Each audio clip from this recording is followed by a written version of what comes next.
Hoy vamos a hablar sobre las 4 biomoléculas orgánicas. Como bien sabemos, todas las estructuras que conforman los seres vivos están compuestas de moléculas orgánicas, más específicamente macromoléculas orgánicas, las cuales están constituidas por la unión de varios átomos de carbono. Entre estos encontramos los carbohidratos, lípidos, proteínas y ácidos nucleicos, que son los pilares fundamentales de todo ser vivo. Entonces, en el primer grupo tenemos los carbohidratos, que a menudo son conocidos como glucanos. Estos hidratos de carbono surgen de la unión de carbono y agua.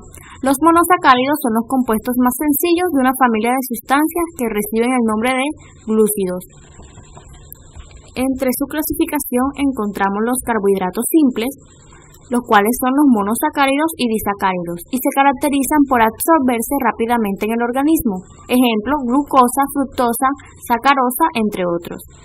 También tenemos los carbohidratos complejos, que son polisacáridos, es decir, que están conformados por diferentes monosacáridos, y se caracterizan por su absorción lenta.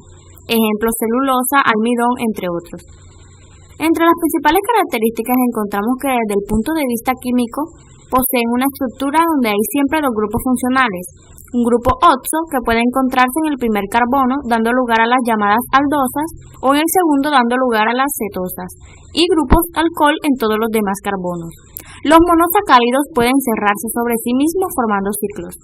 Entre las funciones principales de los carbohidratos encontramos almacenar energía química, como el almidón en vegetales y el glucógeno en animales, o fungir como duraderos materiales biológicos de construcción, como la celulosa, que forma las paredes celulares en vegetales.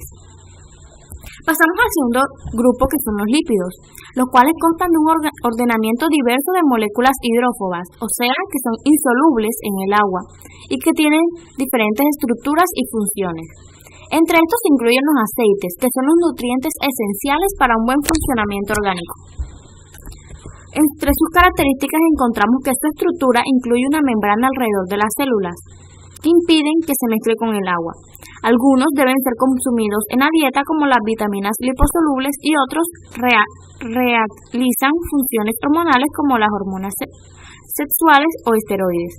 Una parte de su estructura es apolar y se disuelve mal en el agua, en cambio la otra parte es polar y por lo tanto es hidrófila. Como su clasificación tenemos los dos grandes grupos, como los lípidos saponificables y los lípidos insaponificables. Entre los primeros tenemos los ácidos grasos saturados, que son lípidos que no presentan dobles enlaces entre sus átomos de carbono y se encuentran en el reino animal. Ejemplo, el ácido láurico. Entre los ácidos insaturados son los que poseen dobles enlaces en su configuración molecular y se encuentran en el reino vegetal. Ejemplo, el ácido oleico.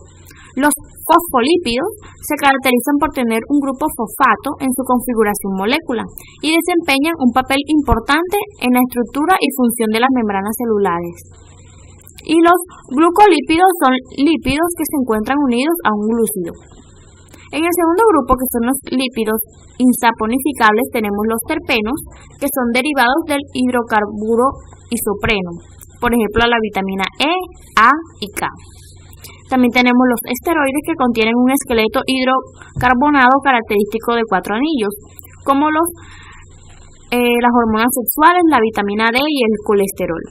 Y por último, los eicosanoides, que son lípidos derivados de ácidos grasos esenciales tipo omega 3 y omega 6. Bueno, entre las principales funciones de los lípidos tenemos que forman parte de las membranas biológicas y que se utilizan como reserva de energía o aislante térmico. Además, cumplen funciones específicas sobre los tejidos y membranas que permiten, entre otras funciones, una buena transmisión nerviosa. Pasamos al tercer grupo, que son los ácidos nucleicos, los cuales son macromoléculas constituidas con largas cadenas o secuencias de monómeros llamados nucleótidos. Estos nucleótidos son una familia de compuestos formados por la unión de 3 moléculas, las cuales son un azúcar, un fosfato y una base nitrogenada, dentro de las que hay diferentes posibilidades de variación. Entre las principales características de los nucleicos encontramos que son heteropolímeros, o sea que están formados por monómeros distintos, como las proteínas. La parte que varía entre los nucleótidos es la base nitrogenada y existen con variaciones que afectan sus funciones fundamentales. En la clasificación encontramos que hay dos tipos de ácidos nucleicos que se hallan en los organismos vivos. El primero es el ADN o ácido desoxirribonucleico, que es el material genético de todos los organismos celulares, y el ARN, que es el ácido ribonucleico, que efectúa esta tarea para muchos virus. Los ácidos nucleicos funcionan de manera primaria como almacén y transmiten la información genética, pero también pueden tener funciones estructurales y catalíticas.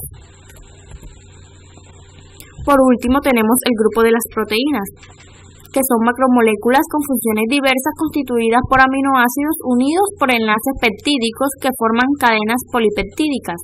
O sea, que las proteínas son cadenas de aminoácidos donde dos proteínas se pueden diferenciar entre sí por su estructura primaria, que es el orden en que se disponen los aminoácidos que forman la proteína. Entre sus características encontramos que las proteínas están formadas por 20 tipos de aminoácidos distintos, que solo se diferencian por su grupo R. La parte común incluye un átomo de carbono unido a un hidrógeno. Las cadenas de estas proteínas están conectadas por enlaces peptídicos y adoptan una forma lineal. Bueno, su clasificación se puede dar por su composición o por su forma tridimensional. Por su composición encontramos las proteínas conjugadas que por hidrólisis dan otros compuestos además de los aminoácidos y pueden ser glicoproteínas, lipoproteínas, entre otros. Y también tenemos las proteínas simples que por hidrólisis dan solo aminoácidos.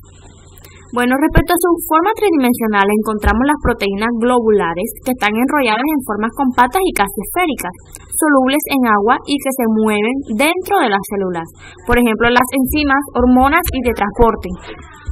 También tenemos las proteínas fibrosas que forman fibras largas y se utilizan en la naturaleza para formar materiales estructurales, ejemplo músculos, tendones y uñas.